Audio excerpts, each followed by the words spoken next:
Hello, and welcome to Season 2 of If Women Were Meant to Fly, the Sky Would Be Pink. Episode 8, Charter Mania and Mother Nature. I'm Enid O'Tun. In this episode, my new co-pilot is rostered with me as permanent crew. We take on more charter contracts in a now very busy operation, and I experience several incidents that start to demand more of me as a captain.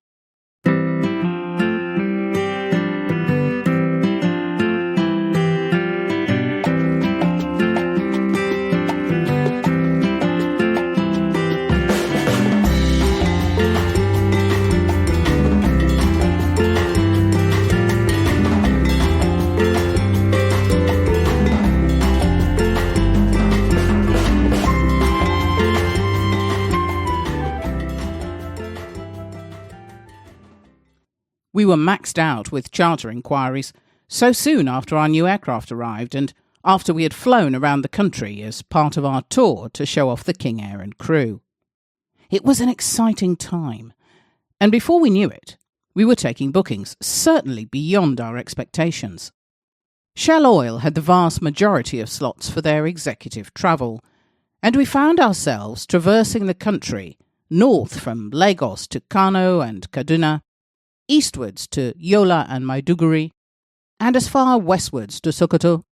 Most of these were pickups and drop-offs for the senior tier of Shell executives.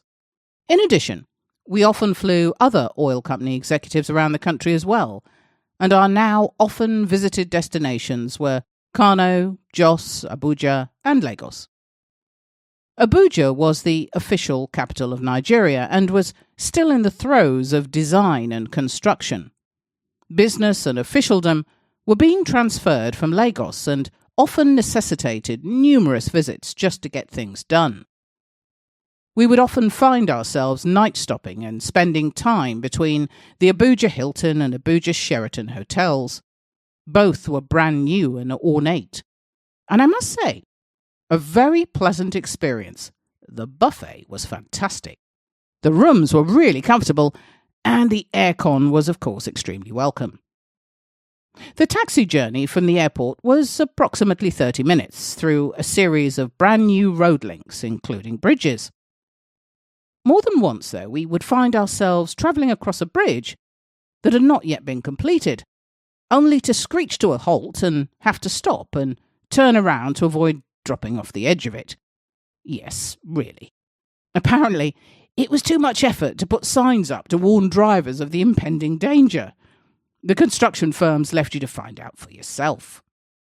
Weird as it may sound, this wasn't particularly unusual practice in Nigeria in the late 80s and early 90s. I was quite used to driving along what would turn out to be a road to nowhere. The tarmac would abruptly stop, and I'd find myself bang smack in the middle of the bush. Well, never a dull moment, that's for sure. Happy days. I now had a dedicated crew for the King Air, which consisted of 2 co-pilots and a relief captain, who was one of our Twin Otter training captains. One of my new co-pilots was an experienced former first officer on the Twin Otters, and had come to us from Aero Contractors, which was another aviation company in the industry. He was 25 years old, and a good, if somewhat nervous pilot. Most of his experiences, like mine, had been on scheduled routes, so he had to hit the ground running and learn fast. He was polite and respectful, and I trusted him to have my back. He and I would fly together almost exclusively and were enormously busy. I treated my co-pilots as I would have liked to have been treated when I was one, and I always made sure that I listened to him and took the time to teach him what I knew. In those early days, it was all too easy to fall into the standard crew format of the captain is God, no challenge, and the co-pilot is just along for the ride. This was in the days before the adoption of CRM, crew resource management, where crews need to work together, and effectively so, to carry out successful flights. I was determined to never use that approach. I wanted my crews to call me out if they saw anything untoward that I hadn't caught or if I'd made a mistake. For me, it would always be more important to break the chain of events, rather than perish for fear of being yelled at. Too many times I had seen, even in our operations, situations which required the strength and ability of a less senior member of the crew calling out a dangerous and developing crisis in order to avert a disaster. The crash of one of our Twin Otters was a case in point. 5 November Alpha Juliet, Quebec. The newer of the 2 Twin Otter aircraft crashed on landing in Lagos after an unstable approach, resulting from a passing thunderstorm and the presence of wind shear, which was not yet readily understood by crews of the day. Wind shear can occur in the vicinity of a thunderstorm, even when that thunderstorm is considered to have passed. The abrupt change in wind direction and/or speed can bring an aircraft down if you cannot or do not know how to recognise it. This was the case here to some extent. Running out of runway and airspeed, as well as control on landing, resulted in the aircraft exiting the runway and crashing into another stationary aircraft, having lost part of its wing. I lost a good friend that day, a man who I respected as a captain, and who was overwhelmed by what was presented to him. He was flying with a new co-pilot who had very little experience and who could not read the rapidly deteriorating situation to assist his captain. Trying to salvage an unstable and stressful approach to land safely is a tall task. Abandoning the approach to try again is most always the better option, but unfortunately in this case was not the decision made. Given that I was now the charter manager, my role was split into many elements, and not least scheduling and rostering. When I wasn't flying, I was in the office, and I was rarely home.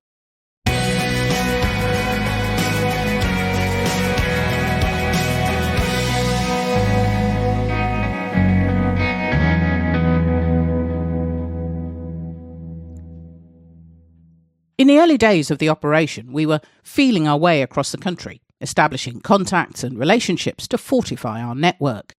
This often consisted of trying out various accommodation establishments that were off the beaten track or that had been recommended. I didn't always have to stay in plush accommodation. I was used to roughing it with the best of them, but there were some locations that even I could not dwell in. One such hotel, and I use that word sparingly, was in the city of Maiduguri, in the northeastern corner of the country. We had a one-off flight for Coca-Cola and had left Lagos late for the 1-hour 45-minute flight. We relied on our ground handling team to arrange accommodation for us at destination, and all was well until we were dropped off at the hotel. From the outside, it looked pretty much like any other local hotel in the country. However, once we were taken to our rooms, it took on a more unpleasant aura. Like many buildings I had experienced in Nigeria, it had that unfinished look, and indeed not only unfinished, but derelict as a result of years of disuse and neglect. With our rooms across the hall from each other, we were greeted with wooden doors that had seen better days and just about met the requirements to be considered a door. The carpet on the floors, however, did not meet the requirements and were dirty and torn, faded and, quite frankly, disgusting. The room itself was small, in that if you turned around, you bumped into yourself. The beds had a couple of sheets on it, arranged with very little effort, and I wondered at that point if the room had actually even been cleaned between customers. Ugh, I know. Its only redeeming feature was the lone lounge chair that seemed fairly new. This would be where I would spend the night, sitting up and still in my uniform.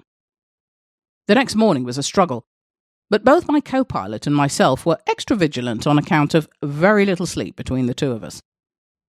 This unfortunately would not be the last of the poor hotel accommodation saga. Most pilots, particularly in third world countries, have experienced the same. Experience will eventually dictate that you prepare for every eventuality and try to fit it in your flight bag. I still do this to this day, and my family find my ability to pack everything I could possibly need into a tiny bag very amusing, but ultimately useful. Coca-Cola was another company that we flew regularly for. They had sites and factories all over the country. These were the days of glass bottle soda crates, which were big in Africa then and still are today. Huge crate-bearing lorries would deliver regular supplies of every soda type imaginable in the 80s and 90s. Coca-Cola, 7-Up, Sprite, Fanta, ginger ale, tonic water, etc. Coca-Cola had huge factories, and so every time we were booked by them, we would end up on at least a week-long jaunt around the country. One such trip took us from Lagos east to the city of Benin, further eastwards to Port Harcourt and Enugu.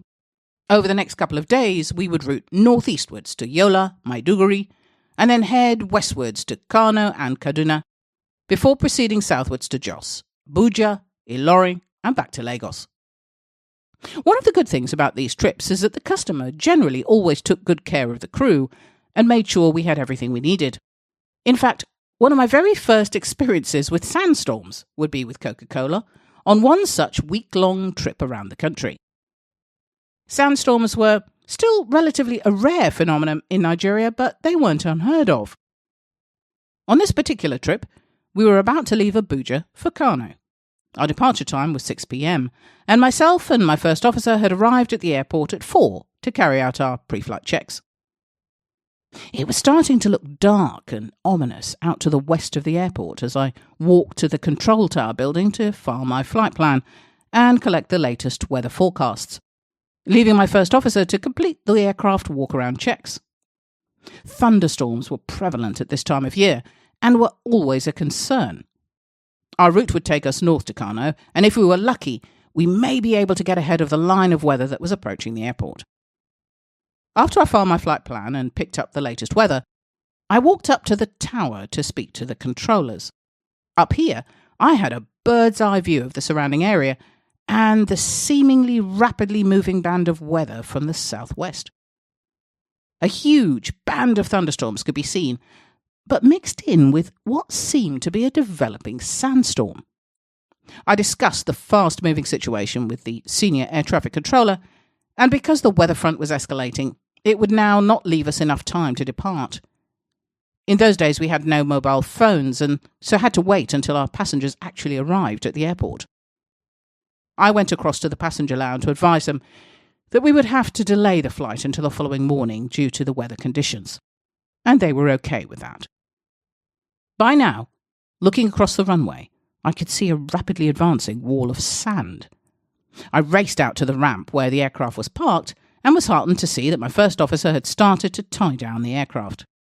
I grabbed the aircraft covers and made straight for the engines to tie down the propellers as well as plug the engine intake, located at the forward part of the engine. This would be where the aircraft would take in most of the sand, if it were to be left exposed. As we collected our flight bags and closed the doors, it hit, and it was ferocious. Day practically turned to night with a wall of advancing sand. My first officer raced into the terminal with our bags, whilst I made a last-minute check of the tie-downs. The raging sand hit me from behind, and it stung. My Ray-Ban sunglasses had never come in handy as they did now. I could barely keep my eyes open or see.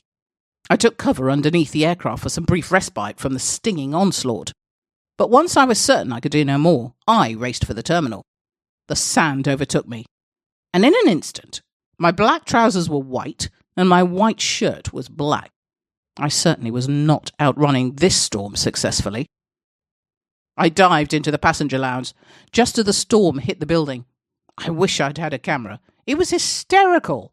I now looked like a cement figure, and to top it off, I had sand everywhere. Yes, everywhere.